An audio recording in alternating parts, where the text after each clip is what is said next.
Welcome back to the Paddle and Fin Podcast Network. We're brought to you by Yak Gadgets. For all your fine quality kayak fishing accessories, go to yakgadget.com. Pelican cases, cooler, and lighter. Go to pelican.com. And the 153 Bait Company. For all your hard and soft bait needs, go to the 153angler.com. Now let's join our special guest around the campfire. Welcome back, everyone. Brad Hurlebaus, Feather and Fur Podcast. And we're going to have a very special episode tonight. It is my birthday this Saturday. This episode's airing Saturday, so we're going to call this the Birthday Bash. Tonight, we're bringing on a couple guests from the past. We're going to have LeAnn Austinson and Steve Schaefer, so we're going to bring them in right away. Hi. What's going on? Welcome. Welcome to the Birthday Bash. That's what we're going to call it. So, cheers. Oh, yeah. Drinking some liquid IV right here, guys. Liquid IV. I should be drinking that, probably. Actually, it works really good. I got some 12-year double cask upstairs. I can get some to you real quick. We'll have Regina run it over.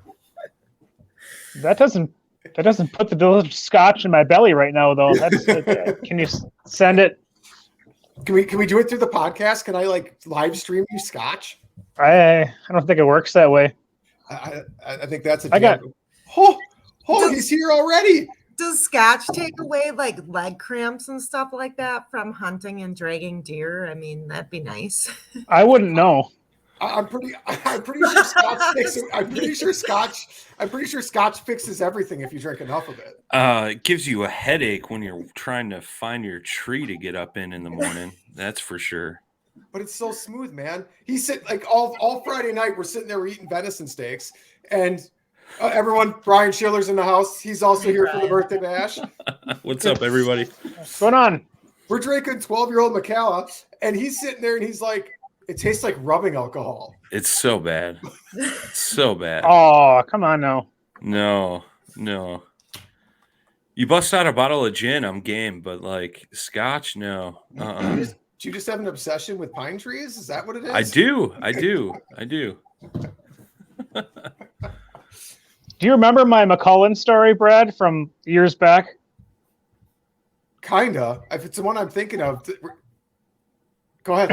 Let's hear it.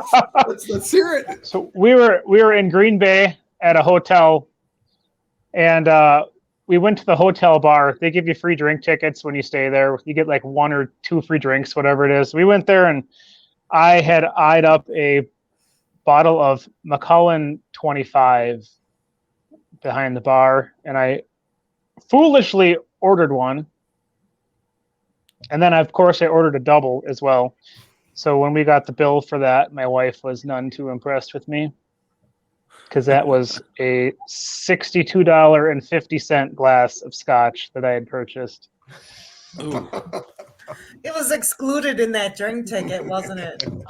It didn't really cover much of that. I'd love to say that it was super delicious and it was worth it, but it really wasn't. It wasn't $70 worth it. No, it wasn't $62.50 worth of scotch. I can assure you that. I didn't pay that much for the entire bottle of 12-year. I'm sure that you didn't. No. Brian, did you come up and hunt Wisconsin? Yeah, that didn't go as planned, but I was there. We had a good weekend, though. I had a swing and a miss. I saw 3 does on Saturday, and I fired 3 shots, and none of them connected. So, but it was a pretty far poke. Sure. I was hunting some public land up there in Rio, or right outside of Rio, and I know Jay was there too. He saw some deer. He had a doe at 10 feet and never got a shot. And then she was looking right at him and then busted him as he went to move his rifle up into position. And then our other buddy, Eric, he didn't see anything. So, right on. But yeah, So yeah, when they're that close, it's nice having a shotgun or something. Those scopes are hard to get on them right away. yeah. Brad, you'll be proud of me though. I shot my first deer finally with a scope, and I jumped it, and I was Johnny on the spot with it. Nice. There you go. There you go. Call me Rambo. I'm just my sister was with me, and I said, they bed here. Let's just walk through this. I said, maybe we'll jump one. And I hit it and I dropped it. And she's just screaming and all happy. And I'm like, did I hit it? And she's like, yeah, it's down. You didn't even move. So I was pretty proud of it. Did you get a doe or a buck? It was a doe, and then I shot another doe the next day, but that Nice. one. So my scope rings came a little bit loose, but I didn't want to mess with it. And I shot that buck on Saturday, and I was like, the scope's fine. I just nailed this one, or shot that doe. Sorry. Yeah. So I didn't want to mess with them. Well, it was a 24-hour tracking job on an ass shot doe from Sunday. So needless to say, I went out and resighted it in. Right on. So yeah, LeAnn's sitting here with 2 deer. Look at her. She's got the deer total right now. That's for sure. I guess. I mean, you got the big buck, right? I still am holding on to the big buck. Elliot, we're gonna. Yep, we'll Nice. see a picture of Elliot right away. he's so cute. I know. Well, It's just- it was Elliot. funny because I was sitting, pretty close to where Brad was hunting, and like, what was it? 6:30 was like first shooting light, Yeah. and I just hear, I'm like, oh, Brad's got one down. He's done. I don't know if you texted me first or I texted you first, and you're like, "Are you done?" I'm like, "Yep." I think I texted you, and I was like, "Was that you?" And you were like, "Yep, I'm good." And I was like, "Oh, well, hopefully it turns out like that for me." Not so much. No.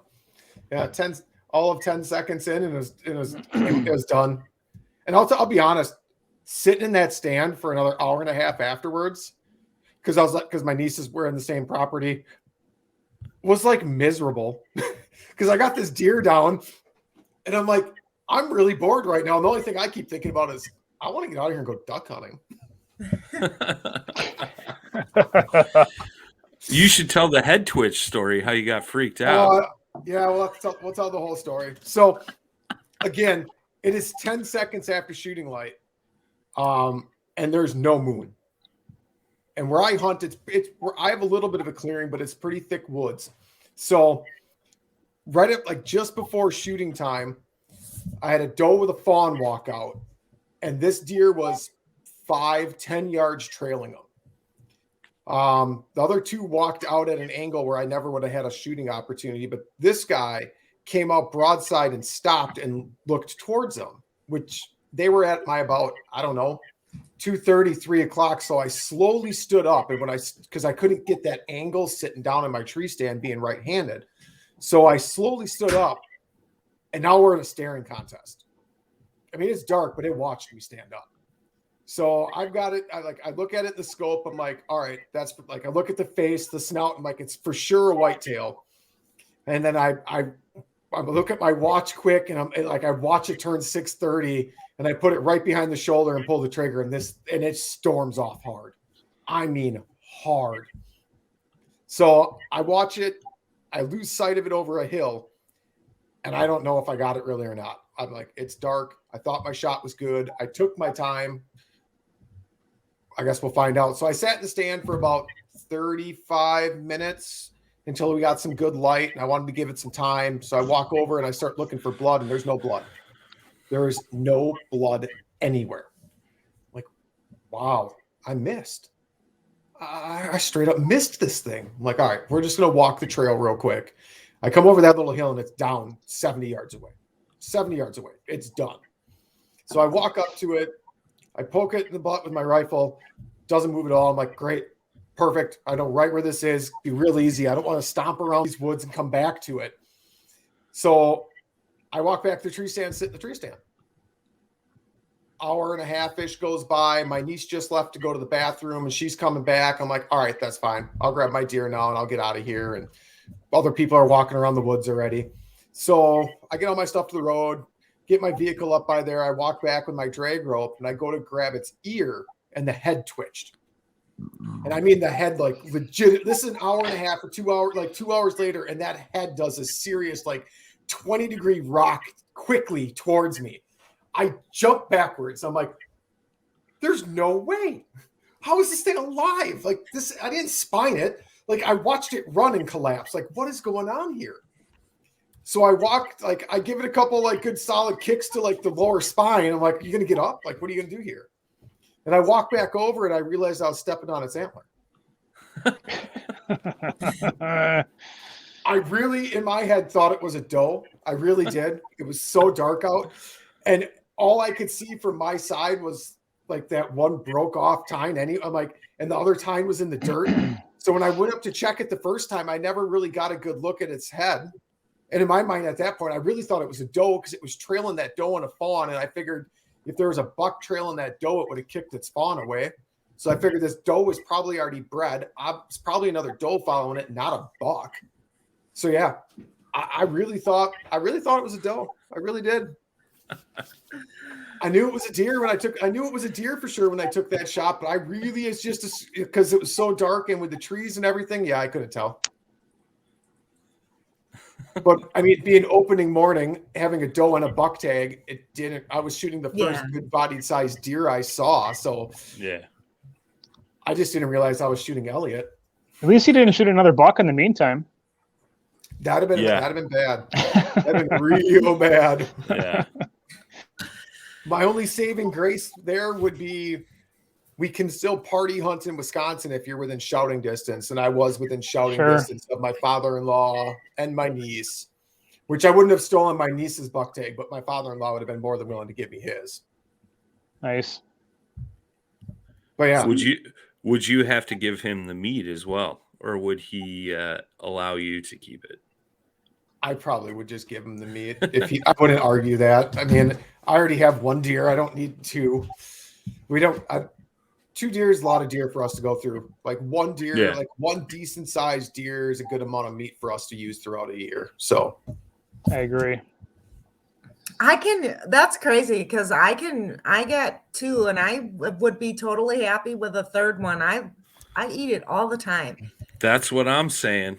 Like Brian's got enough freezer space for 7. I think that's his goal. And my wife doesn't even eat venison. Like I can literally devour that. But this year, I just dropped it off, Brad, and I did get regular summer sausage for the dogs this time.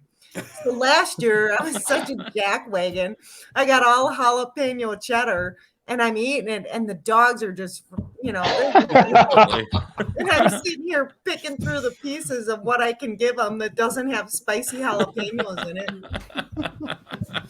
But I give a lot to friends and family too, and I share it. It's fun to do that. It's just amazing how many people are like, hell no, I don't want venison. Yeah, there's just as many though that are like, oh my God, I'll take whatever you don't want. Yeah, it's weird. I get the same thing. Like, there's some people, you eat deer? Like, yeah, it's delicious. It's delicious. But like, it's the same thing. I got some friends that like send me text messages. You shoot a deer yet? Like, I need some meat. Like, what can you give me? And I'm like, I'm working on it.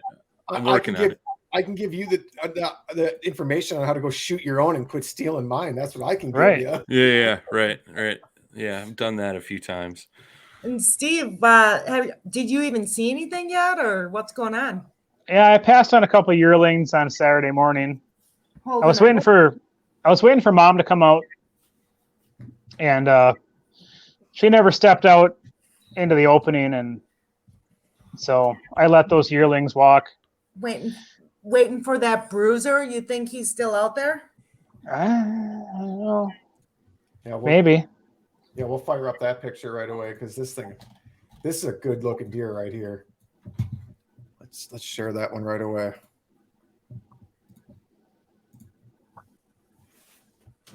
Yeah. Ooh. Cute. Yeah, that one's. Is that G2? Are his G2s are split? Yeah, it's got both split G2s on it. So Ooh. best I can tell, I mean, it's a little bit blurry, but I think that's a 12 pointer all day if it's got brow tines. You need to pick a girl. That's a big one. I'd probably wait if that was showing up on my trail camera. Yeah. Yeah, but I haven't seen anything in that area yet. I mean, I haven't even seen a doe in that area yet. So where I passed on those yearlings was a different area. So this was just from last night. Like this was at, I forget what the photo was, 12:53 or something this morning. Oh wow. 12:34 a.m. It was chilly out last night by you, 13 degrees. Yeah, it's a little cold.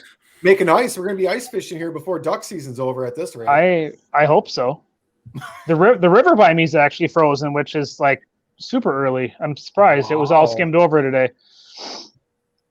Wow. But is there a bedding area close to there that you could just go check out? Yeah, actually I checked it out yesterday afternoon. I went and checked out where I've kicked bucks out of that bedding area in the past. So I went out there yesterday to I got burned because I ended up running into a trespasser out there. Oh, bummer. And he saw me and abruptly headed the other direction before I could ask him his credentials, really. Who do you know and why are you here? Exactly. Because as far as I know, I'm the only one that has permission to hunt that woodlot, and his actions would confirm that. Yeah, so I went to go check out the bedding area yesterday, and I kicked nothing out of it. Other than turkeys, I flushed turkeys yesterday like pheasants. It was insane. Yeah, there was a lot of turkeys out yesterday, but I keep getting them showing up on my one trail camera like every afternoon between like 1 and 2:30. Oh, I've got turkeys on my camera like it's like clockwork almost. It's insane. Yeah. All right, y'all. I got a turkey tag still, and it's valid. So let's do this. Right. Good luck. I hope you get a poke at that. That'd be nice. That's a beautiful buck. I hope so. I've had that one on camera twice now, but it's always at like right around. It's been both times around midnight.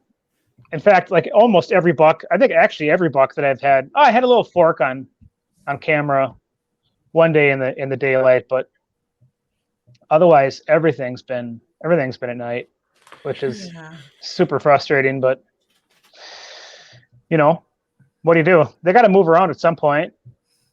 These cold temps should help. I mean, this cold front coming through should keep them moving more during the daylight. Yeah, it's funny. I was talking to my buddy Jason just this afternoon, and I sent him that photo, and he's like, I heard through the grapevine that about 2 miles north of where I'm at, somebody had a huge buck in front of him, never got a shot at it. And he's like, I'm willing to bet that's probably the one. He's like, they don't come much bigger than that around here. I think he's just making his rounds. He's just out walking, looking for does that haven't been bred yet. And Sure. So, I mean, and that's a big deer too. I'm sure he's the king of the roost in that area. There's probably there's probably not many that try to tussle with him. I would imagine. He's a good one, but if I see him, I see him. If not, I'm happy to just shoot a doe or something like that and put some meat in the freezer. Absolutely. I seen about 4 different, I don't know if they were different groups, but out where I'm hunting, we got groups of like 8 and 10 does hanging together. It's just crazy. But even though I've seen some bucks out there and quite a few, but not during daylight. But some of the rubs I've seen makes me wonder if that elk in Columbia County made it all the way down to Greene County, because some of these rubs are just huge. Well, that's a good sign anyway.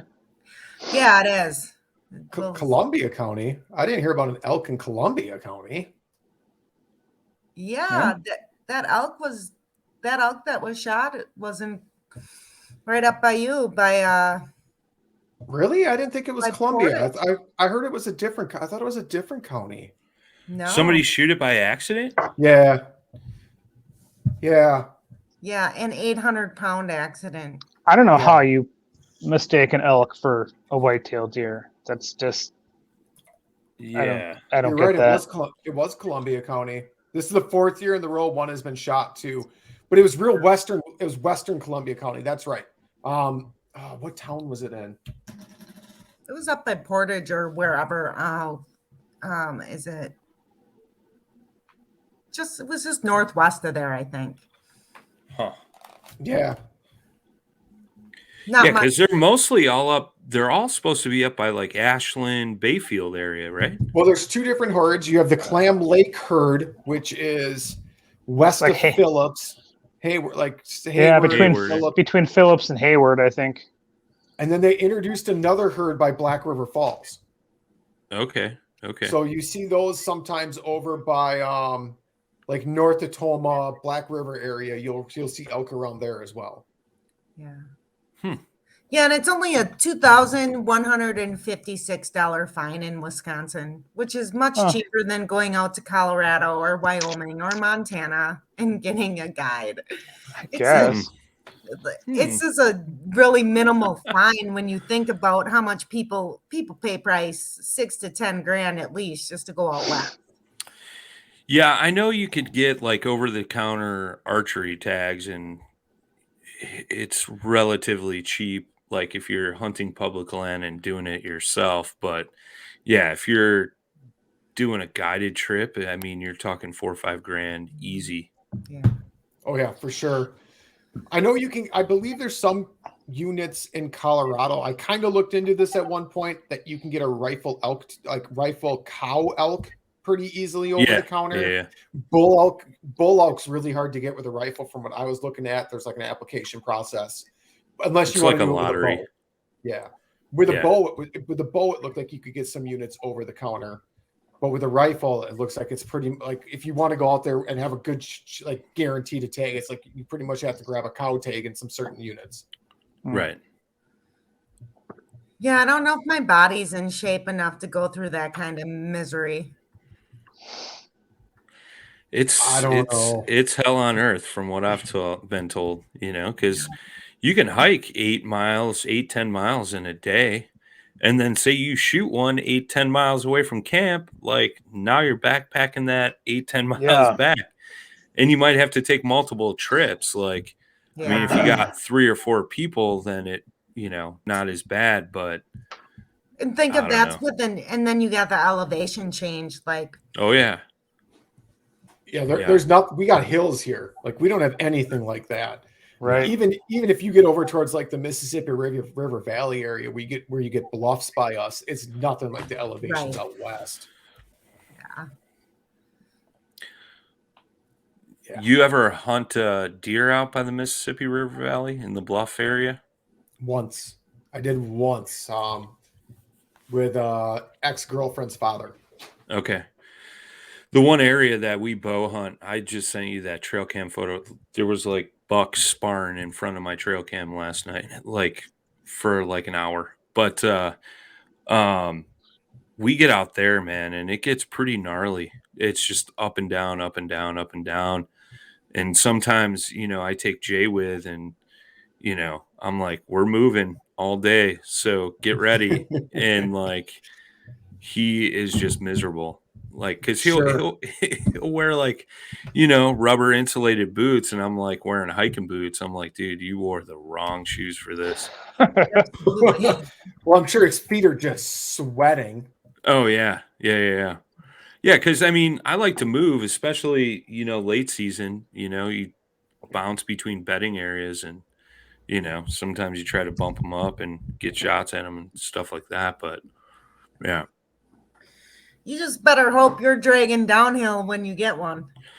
Yeah, that's just it, right? Like when I was out there during the rut, so like walk through this soybean and it's uphill, and then it's like a steep incline to get to this top of this ridge that I was hunting, and I stopped at the edge of the field before I went up through the woods, up through the ridge. And I'm like standing there just like catching my breath, and all of a sudden it sounded like a coyote, like,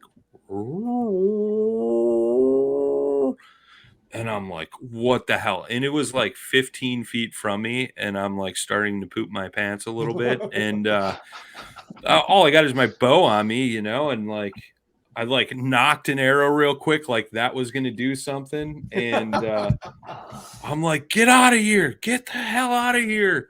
And it ended up being an owl in the tree. And I was like, I feel like an idiot now that I've blown my spot completely out. Like, it was making some wild noises, I'll tell you that much. He didn't like me being so close to him. Oh, that's funny. Yeah, I probably should carry when you go.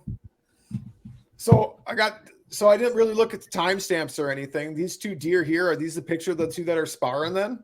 Yeah. Those two were sparring. It's kind of cool you got that on camera. Yeah, that's awesome. I got a bunch of them. Like, literally, I woke up this morning and there was like 20 pictures, and I'm like, what the hell was going on last night? And I look and I'm like, oh, they were fighting right in front of my camera. All right. Oh, not that one. Where is it? That other one is at This my one. Yeah, that's my one Wisconsin spot. That showed up like the night before opener, and I should have gone there. That thing's wide. Like that is that's way wide. past the ears. That's well outside the ears. Yeah. I think I got a side profile pic of him earlier in the year, like beginning middle October. Just a big 8? Is it an 8? Yeah. It's just a big wide 8. But that's a sweet looking 8. I mean, it's just so wide and tall. Yeah. He's got tall tines, Right. Which I'm surprised, because there's another one out there that's got split G2s as well, but not as big as Steve's. But I haven't seen him in I don't know how long. I'm sure he went wandering out looking for love, So Right. Brian, did you do much bow hunting, or were you out duck hunting? No, I did a lot of bow hunting. Like, once bow season kicked in, like, I know Brad was calling me nonstop, like, we going duck hunting, and I was like, I gotta get in the tree. I'm getting these pictures, and like I got bucks everywhere. And well, that's good, because he stopped calling me. He's like, that girl leased some land. I know she's not going.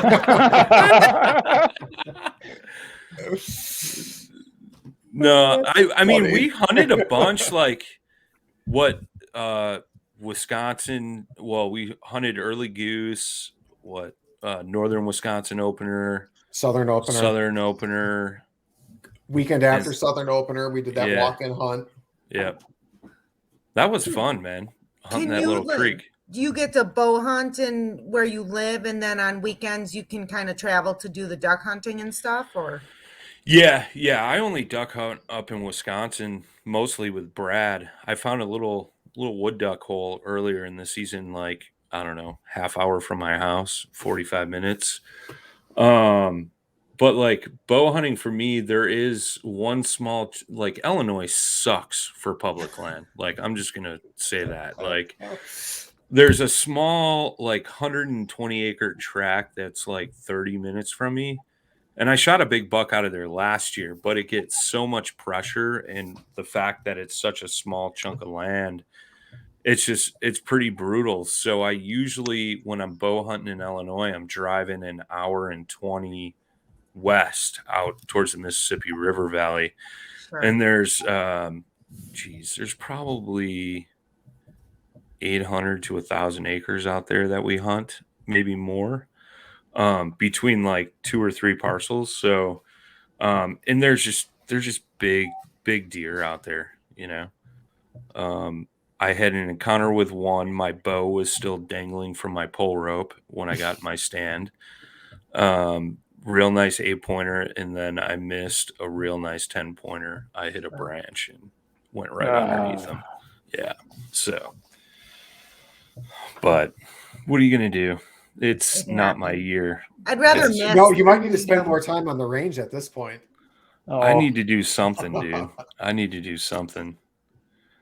We got to crack that. We got to get you one with the rifle, so you get that little monkey off your back, because you still haven't made that happen yet. Well, and like I talked to you about that over the weekend, I think that's my biggest problem, man, is like I got that pressure on me, and like right. I get super excited and I like just like punch the trigger. and like instead of like slowing down, like, and it, you know, the thing that made me realize it is when I took that second shot at that doe on Saturday, is like I stopped myself because I was like, what am I doing? Like I rushed it and like I didn't even like slow down after like I saw crosshairs and I like went to pull the trigger and I stopped myself and then like kind of regrouped again. But like I don't know, I'm just rushing. Like I don't know. Not good. Oh, I think that happens to all of us. I feel that way out bow hunting. This is my second year back being out bow hunting, and I hit one, October 27th, and we couldn't find it. And then I missed one last week Sunday, and it was nice. And I rushed it. I thought it was 50. It was only 30. Shot over it. Yeah. But you get to that point where you're like, okay, if he doesn't come on this trail, this is the only chance I have. So you take it, and yeah. It's one of those things, you know. It's like I don't know. I mean, I've shot plenty of bucks and deer, and it's just like I don't know why I just don't slow myself down. Well, I mean, I think everyone does it. Well, so I did shoot a deer when I had my small mini vacation during the rut, but I think it was single lung because, like I said, I went to the top of that ridge and it's really steep, and I was shooting down, and I think I got one lung, and we tracked it, get to a creek. They call it a river, but it's a creek. The deer crossed the creek. We went up over the bridge, back down and around, found the blood where he came up. He circled around, and it looked like he went straight back across the creek. So then we searched this huge field, the whole river edge, don't find any more blood. And like, I was just like sick to my stomach, ready to give up. My buddy was like looking off the bridge, like over this valley. And I went to the other side, which one side is the side I was hunting, which is public. The other side is private. And I'm standing on the bridge and I'm looking down like on the private side. And I'm like, no freaking way. No freaking way. So when that deer came back out into the creek, he walked in the creek up into the private land. So like I went down under the bridge, like right at the edge of the property line, and sure enough, there was some blood there. So I told my buddy, I'm like, I can't believe this, you know? I'm like, I'm gonna run up to these people's house. It's right around the corner. Go up there, knock on the door, ring the doorbell, no answer. Drive up the hill to get cell service. OnX gave me the name. So I did like Google searches, found a phone number, called that numerous times, no voicemail, nothing. Called the DNR. She's like, you've done more than most hunters would. Like, all you can do is go leave a note on the door and hope they call you back. And unfortunately, I think it's like a weekend getaway spot or like summer cottage type deal. So like, you know, left a note, and I even threw my drone up in the air because I had my drone with me and we tried to look, but there's some heavy cover over there and I never saw it. And yeah, so I never got that deer. So I was pretty bummed. You know, but what are you going to do? Like, is it worth trespassing and getting thrown in the clink or whatever happens when that, you know, goes down, you know, because it would be just my dumb luck that like a friend of a friend would drive by as I'm walking through looking for this deer. And next thing you know, the sheriff shows up, you know? Right. So, but you said like the property was pretty interesting too, if I remember right. But yeah, so like, so I did walk in like 40, 50 yards, and I look up, and in the tree, hanging from a rope, is the spine, hip, and one leg of a deer. And I'm like, this is really weird. Like, almost like it was like a wind chime. Like, I was like, yeah, I definitely don't want to trespass. like I'm going like the Predator movie. Yeah, I am going back to the bridge. Like, I don't know what that's all about, but I don't want to find out. It was really weird. That is weird. Yeah. Well, I'm sorry to hear that, man. Yeah, it happens, like, what are you going to do? But this year is just not my year. That's all I can say. And that's probably because of last year. Like, I hadn't bow hunted in 5 years. Jay wanted to learn bow hunting, so he got me all fired up. First sit, go out for the last 45 minutes of light, shoot a deer. Go back the next day, shoot a big buck. And I was like, all right, cool. I'm good. Like, yeah, easy. I'll go rifle hunt in Wisconsin now, and then didn't shoot a deer for the rest of the season. Yeah, but you did connect with a great poplar tree. Dude, I tell you what, if you guys need somebody to snipe some trees dead center, I am your guy. Just put a doe slightly quartered behind it, and I guarantee you I will hit that tree. It's funny though, because I had a buddy I was talking to last week, and during Michigan, because Michigan opens on November 15th. They always open on the 15th. That's just how their hunting works. Right. It's so weird. I know, that is really weird. But what makes it even more weird is because all the guys I know up there that work construction, they all close down for it. They're all that's the point when they're like, okay, we're done for the season. But I was talking to him. He goes, yeah, my buddy shot a deer, went over there, and he found a bunch of really, really fine hair and just tiny drops of blood. And he was tracking it and couldn't find anything. Went back to where he first shot the deer and turned around and looked.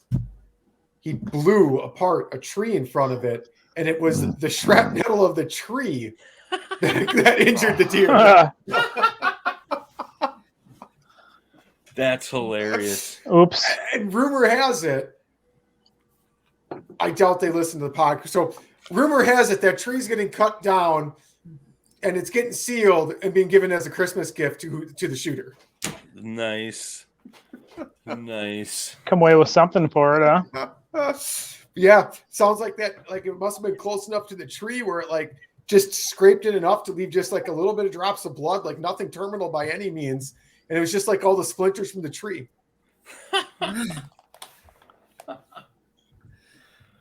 That's great. Man, them trees.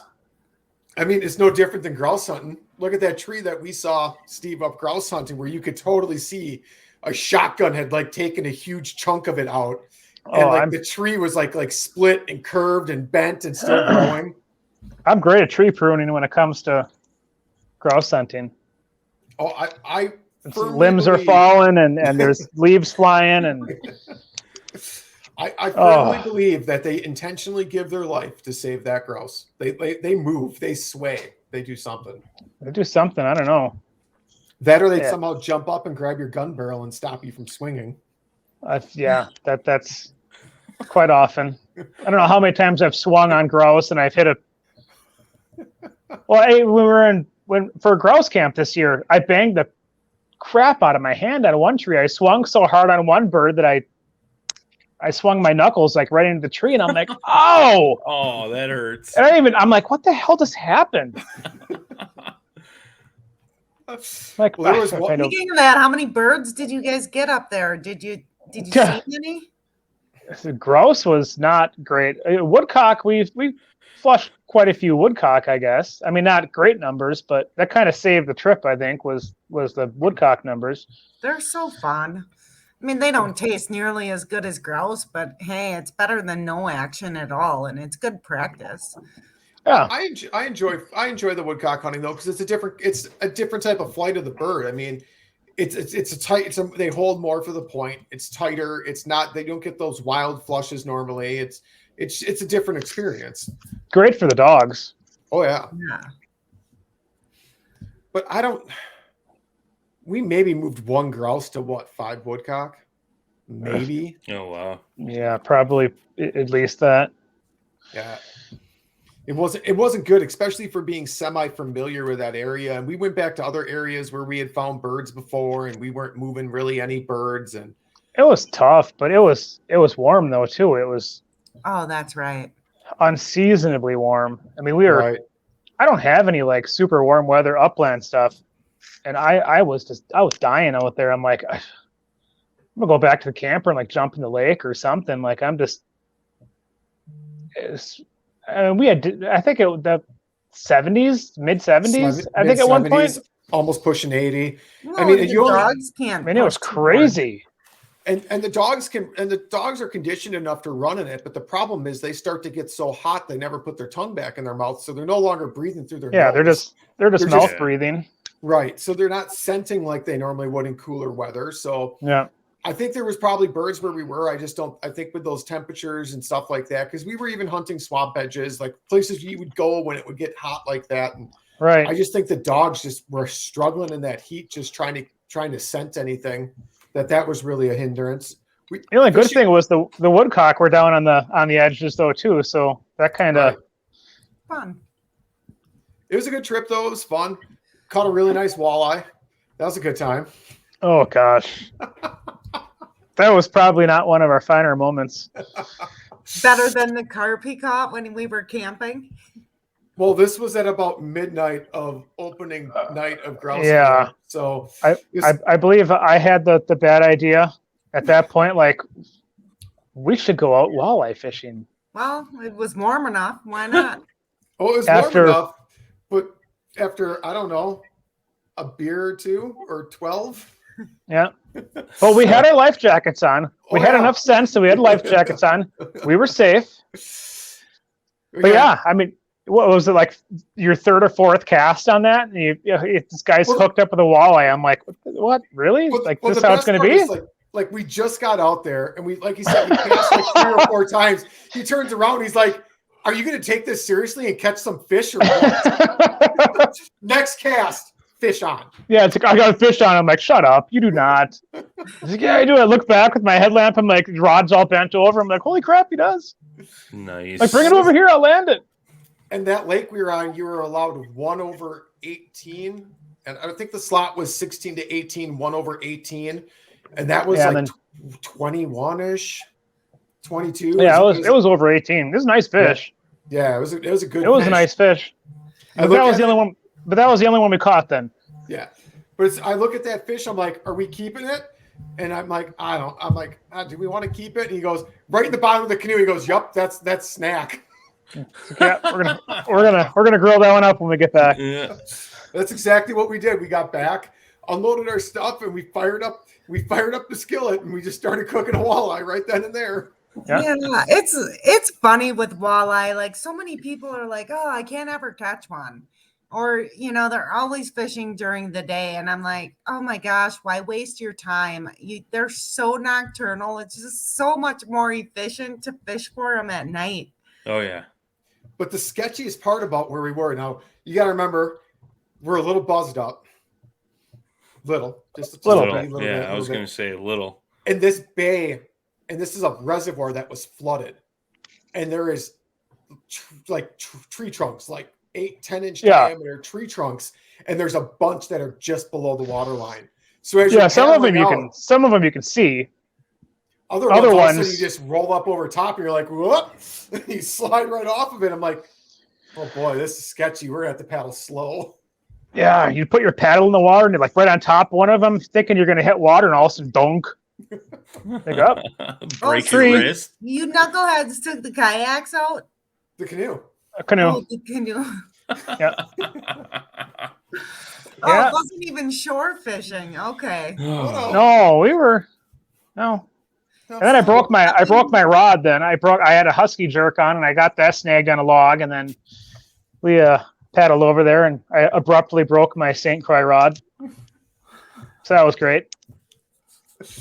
Which We just so happened to be within driving distance of the St. Croix factory, so it got replaced. Yes. So it's been replaced. Nice. Mine was old enough. That one was old enough. It was out of warranty. So I'm like, well, let's just go buy another one. Why not? We're here. So. And that was funny too, because I actually had my topwater rod I broke in July-ish, I think it was. So I had saved it knowing we were going to be up there to get that replaced. And with St. Croix's warranty, and that's the first rod of theirs I broke. But anyways, with St. Croix's warranty, you're allowed to trade up if you want to. So they'll give you face value what that rod's worth, and then you can spend more money. So I decided to get a new Finesse Bass Mojo Bass rod, go from that Bass X topwater rod to a Finesse Mojo Bass. And I get in the truck, and he's like, "Did you buy the same rod as me?" We both picked out the same rod. Like we're total, like just, we're not even together. We're just shopping. And he buys a rod and he's like, I'm going to go run out to the truck. And I bought one. And we get back in the truck. I'm like, you bought the same rod I did.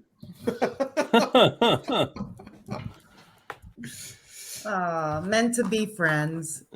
I guess so, huh? This is so random. I guess like all the rods there too. Yeah, our minds are in the same place, I guess. You don't drive a Dodge too, do you? Not anymore. Not until about a month ago, but I did. Yeah, I did have a Ram. What do you got now? I'm driving a Grand Cherokee now. Nice. That's a sweet little logging road vehicle. I always pick on Brad about the Dodge, but you know what? It was my Ford that's only 3 years old that gave me a heart attack like 3 weeks ago. I can't wait all year for the rut and deer hunting, and my frickin' truck, the check engine light and the low oil pressure sensor light comes on. I had to get towed. Every dealership in Madison was 3 or 4 weeks out.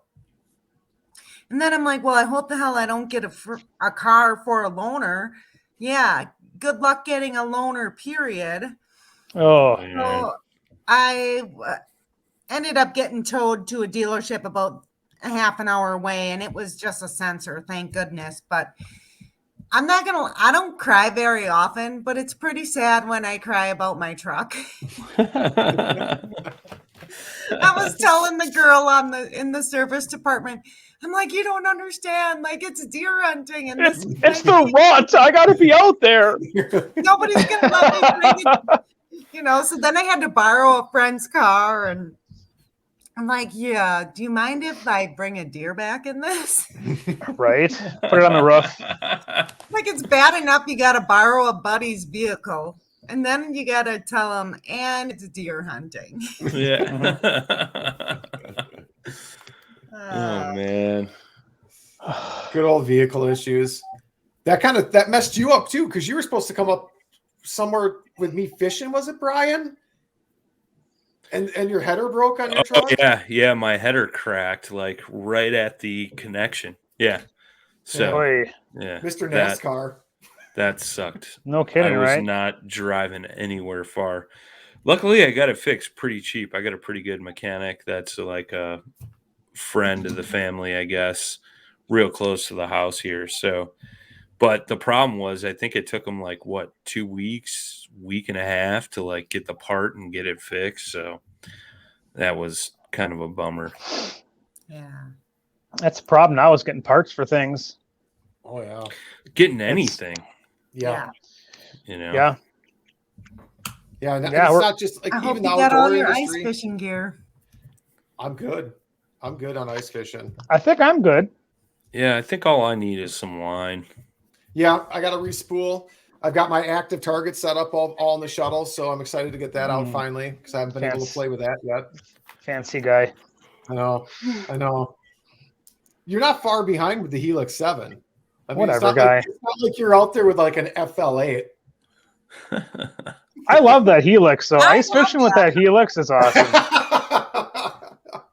I was waiting for you to say something. The Vexlar. I actually, I love the 1970s. They were great. I love my Vexy, dude. I'm probably the only person who would say I would give I would trade my Panoptics for just the FL28 or something. I like the Panoptics. It's super cool when the fish are coming in. It's just there's so many things and settings, and I suck at all that. And then Brad borrows it, and then I'm sitting there trying to catch fish, and all I'm getting is stupid text messages on my screen because he set it up to get all my notifications. You would. Yeah, I would. Turn on notifications for LeAnn. There you go. Yeah. You catching any fish? What? I can't see you. Panoptics was pretty cool though. When we were on the Petenwell doing that the ice fishing thing. The hard water freaks a little bit. Yeah. Yeah. And we just had a setup in the hole, and we're just, we got all of our tip ups out. And we're just, I think you had a minnow dead stick down there actually. Now that I'm thinking of it, yeah.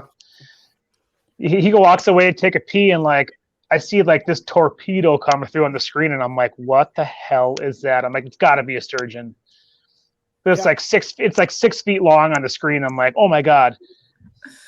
This came swimming through. Yeah. And with the Panoptics, you can actually measure it because it's got like different hash marks on it. Yeah. 6 foot long sturgeon just slides by. Yeah. That's crazy. I'm like, dude, you got to see this. You got to see this.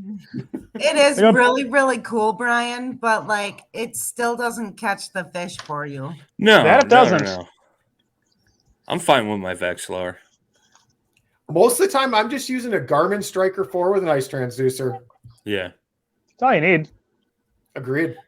Yeah, I think, like you said, it's cool when you see fish like that come in. Like, I've seen a lot of videos of, like, guys muskie fishing where you could see the muskies chasing the baits and stuff. I mean, it's pretty cool to see that, but, I mean, come on. It's great finding structure. That's like when you and I went out on that lake looking for cribs. Like, because you can look so far in front of you. You drill a hole, you spin the transducer around, you're looking 80, 90 feet out because of the depth we were at. And all of a sudden you find the crib, and then you're like, we found a pile of them. You're like, okay, it's that way 65 feet because you can measure it off. So you kind of walk out, you kind of like know your paces, right? You get down there, you pound your hole, and all of a sudden, you're right on top of the crib. Pound that waypoint in your phone. Let's go find more structure. And then we just came back and started, and we still have the waypoints. Like that's where it really helps. That was cool. A really good selling point for all those companies, if they could just sell you a buddy to go along with it who knows how to use all the shit. Grab his Garmin and you get your personal Brad to come and do this. Like here's your Brad. That's my biggest problem with that stuff. It's like is Brad your technical guy too? He's my technical guy sometimes. I got the marketing campaign. Introducing the Garmin Butler. Yeah, exactly. I got questions for Brad all the time about that kind of crap. I was asking about a light bar the other day. I'm like, dude, like if I get a light bar for the Jeep, like, can you wire it into the high beams? He's like, oh yeah, like for sure. I'm like, all right, cool. Like you're doing it then when I get one. Like I don't know anything about electricity. Like I'm not messing around with that. He's actually really Brad good at cliff notes and dumbing it down because I rewired a few things and he kind of walked me through it and I didn't like electrocute myself. And your house is hasn't burnt down. Nothing's burned down yet. Plus, he came all the way out to help me install my power pole this spring. And I'm like, dude, you got to help me with this because we got to like damn near take the motor off. Like, yeah, I'll come on, do it. Like, all right, sweet. We came out and we had it done in we didn't know what the hell we were doing but 4 hours or so, and that was going to do a parts run. And well, just so you know, it's not just Brad who does everything for us. We actually return the favor sometimes for Brad. Like sometimes he goes duck hunting and orders a big ass blind that's getting dropped off at his house. To be like, hey, can you drag this thing into the house? And it's 250 flipping pounds. Brad. I don't know where I was, up north hunting probably. Oh, I was out on the Mississippi. That was when we were out there for the paddle and fin tournament. Yeah, we were on lacrosse. Yeah. Was that your boat blind? Yeah, that was the boat blind, and it was getting delivered, and it was supposed to be there whatever day, and it didn't show up, and it wound up a day late. And I even signed up like for, I don't remember what shipping company it was, and it's like manager delivery. I'm like, perfect. delay it till Monday. Oh, I'm sorry. We can't delay your shipment until an actual delivery attempt has been made. Well, it doesn't need a signature. They're just going to leave it there. What type of delivery event? Like, what are you talking about? How can I'm not managing anything other than you're not telling me I can manage anything? Yeah. Well, I just would laugh. I'd really like to see who's going to come and run off with something that heavy. I know. Who's going to take that? They're going to open up. They're going to be like, what the fuck is this? But Steve, I don't even know. What am I going to do with this? He called me what this is. Strongest friend, at least. That's what friends do. We help each other in ways.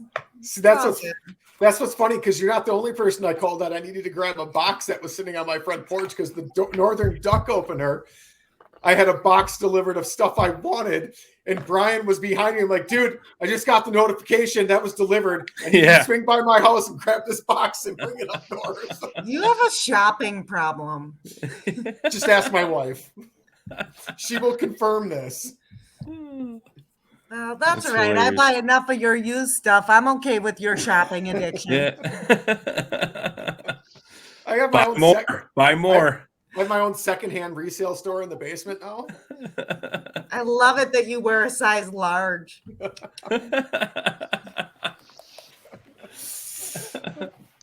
crap. So any plans for Thanksgiving? More hunting? I'll probably do a little bit in the morning. I don't know if I'll get to do any in the afternoon, but we'll go out tomorrow night. We'll go out Thursday morning. Probably not Thursday night unless I get angry at family functions. Then I'll be like, I'm just gonna sneak out for a little bit. I just got a picture of that big buck in my trail cam. I'm gonna go over. Yeah, I gotta go. It's on radar again. We'll see you guys. Got a giant at my tree stand. Yeah. I don't think I could hunt after Thanksgiving dinner. I'd be in a food coma. Yeah. Go sleep in your stand for a little bit. Yeah, take a nap. Take a turkey nap in the stand. Make sure your safety harness is on. Yeah. Strapped to the tree. Yeah. Otherwise, that's about it for me. I'll do some more deer hunting and kind of it. And Brad's gonna go Black Friday shopping from the duck blind or something. I'm starting to get nervous. I'm not gonna be able to find much for open water to finish off the duck season. Like I'm really I've been told friend was out on the Mississippi. I know the backwaters out there are starting to lock up. What really makes me nervous is Thursday's not supposed to get above freezing here now. It's a low of like the low teens, and it's not supposed to get above freezing. So I'm really nervous for this weekend that it's going to get to the point where I'm not even going to be able to break ice with my boat. Yeah. Hey, I know a good mallard hole. I might have to make the trip out there. Go hunt that hot water spring. Yeah, that'll probably be. That'll be hot. Pretty good. This will be the weekend for that. Right. I'm glad I left the camper out on the lease because I use it to warm up in. It's kind of like a camper / pseudo hunting blind because it overlooks 400 yards of alfalfa field. It's great. I have access to one of those too. It's a 4.5 car deer blind. That's actually where I saw those yearlings on Saturday morning or Sunday morning. Okay. It's heated and it has a bunch of beer in the fridge. But it was raining. It was. What do you want me to do? Go sit in the rain? I'm like, no. I'm gonna go sit in the 4.5 car deer blind. Hey, there is nothing wrong with that. My biggest problem there is trying to open the window quiet enough that the deer don't hear me. Yeah, or they fog up with the heater. 4.5 car garages don't fog up. No. It's like a sauna in there too. He keeps it at like 74. It's like way too hot in there. Hunting shorts and a t-shirt. More or less, yeah. Trent had flip-flops on. He had like big, thick wool socks on and flip-flops. Oh, fashion statement. Yeah, that's a good look. I'm just jealous. That's all. That's nice, and I don't bash anyone hunting out of those big metropolis things. They look warm to me. Yep. You're the one hunting out of a heated camper. Yep. Yeah, yep. Well, Own see, you see this. There's a problem sometimes with me is that when you have to pee as often as I do, like it's ridiculous. I must have went 10 times opening day, and I was outside actually. I didn't even hunt in the camper. I get more squats from popping a squat in the woods and getting exercise. I wonder why I drop 20 pounds every bow season. It's because I got to squat every time to go to the bathroom. all them squats. That's awesome. So Bradley, you gonna do some duck hunting this weekend then, or what? That's the plan. That's the plan. Got to try to figure out where I'm going to go. A little nervous, like I said, about some locked up ice conditions. She just went to go pee, didn't she? Now she's coming back. Can't sit an hour, man. We're an hour and 50 seconds in, and that's bathroom time already. Yeah, duck hunting for me this weekend, unless everything is locked up to the point where I really can't find anything to hunt, then I might consider going back out with the rifle and seeing if I can't find a doe. Find me a few. Just make sure you hit them. Oh, man. I'm sure you're going out this weekend, aren't you? Oh, yeah. Yeah, I got a ridiculous amount of tags between Illinois and Wisconsin, so I need to fill at least a few of them. So I got bow tags. I got a bow buck tag and a doe tag in Wisconsin that I got from bow season. I got a buck tag and 3 doe tags in Wisconsin. And then I got 2 buck tags and 2 doe tags in Illinois. I got 10 freaking tags, dude. You got work to do. Yeah. You got a freezer fill. I got a few freezers to fill. I don't know. Like I said, I like it. It's been a struggle. It's been a struggle. Bring your knife sharpener with, so when you're done gutting the first couple, you can sharpen it up, you know. Yeah, that's true. That's true. Brad, I heard Brad's a real sharp over there. His knives. Yeah, my knife's real sharp. I felt like a rookie gutting my deer. I stabbed myself twice. You know what would be really Twice. He was riding the struggle bus. Oh yeah, I took my glove off, and my whole entire hand was red, and it wasn't deer blood; it was my blood.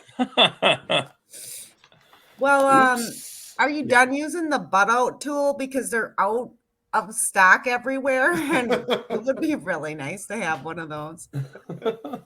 You got the butt out tool? I do have the butt out tool. Is it the hot ticket or no? I'm a fan. I'm a fan. Really? You give it a handful of twists, you give it a yank, you pull out a bunch of intestine, and yeah, I got the deer like normal. Then I split the pelvis, and like you don't have to worry about trying to cut around that or anything, and you can just split it, and just everything pulls right out real easy. Nice. Wow. Yeah, I'm a fan. It's kind of cool. Yeah, it's simple. It's easy. Don't have to worry about like trying to cut around that, and because I always brought a smaller knife with when I would do that, because you know you don't want to be stabbing in there with like a 6-inch long blade. But yeah, I'm a fan. My nieces showed me that, and I'm like, huh? Because at first I'm like, this is a waste. Like, what? I don't need this. I don't need to use this. And then they use it the one time. I'm like, yep, we're getting one of them. So how do you get it back off? You got to cut the whole thing off, or what? Yeah, I just cut the intestine right there, and then you just cut it off of it and wash it. It's not much different than like washing a knife. Sure. But no, it works good. Steve Areno, just YouTube it. There's a couple good videos out there. You'll be sold. All right. I'll take your word for it. It's like $7.99. It's super cheap. It's all right. The first time I saw one, I'm like, my whole thought process at first was like, so you throw this thing away afterwards, right? Like, I don't want to buy one of these every deer I gut. Yeah, never even thinking they're just reusable. Yeah. Just cut the butt off. Right, exactly. Yeah. I did it the old-fashioned way twice this weekend. And I'm telling you, I really want the butt out tool. This is going to be the best friggin' line anyone has said on your show in a long time. How'd you guys close out the birthday bash? Oh, we were talking about the butt outs. The butt out tool. Yeah. Well, I got to add that to my It's arsenal, interesting. I'm looking at it right now. I've never seen one before. Doesn't it look fun, Brian? I mean, it's like a butt plug with a fish hook on it or something. Yeah, I mean, I wouldn't want it in my butt. I tell you that much. There isn't a hook on it though. It's got like 4 like spikes on it. Here, I'll bring up a picture if I can get it real quick. That's better. Yep. Oh, yes. That's right. I like. Yeah. Yeah. So what you do? I like the little baffle thing on there, so you don't go too deep.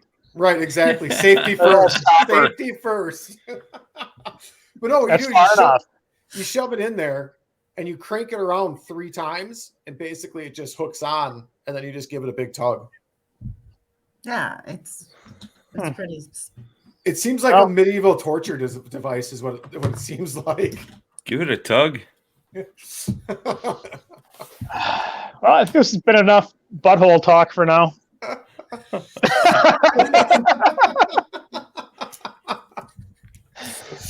Everybody, butt out tool. Can you get a sponsor for the show, maybe? Yeah, there we go. Yeah, the butt out tool. Yeah, We'll have to approach Hunter Specialties on that one. Right. I agree. Hey, I'd support it. Well, hilarious. I might have to get one now. You guys talked me into it. I mean, just think of all the branding you could do on one of those. Oh, good Lord. Yeah. Oh, the photo opportunities, they're just rolling through my brain. Oh, I know. Same here. Well, Brian, if you have one of those doughs, you can use one of those. There you go. All right, guys. Well, thanks for coming on tonight, everyone. Yeah. It's great talking to all you again. I'll let you guys shout out your social media quick, like normal. Don't everyone start at once.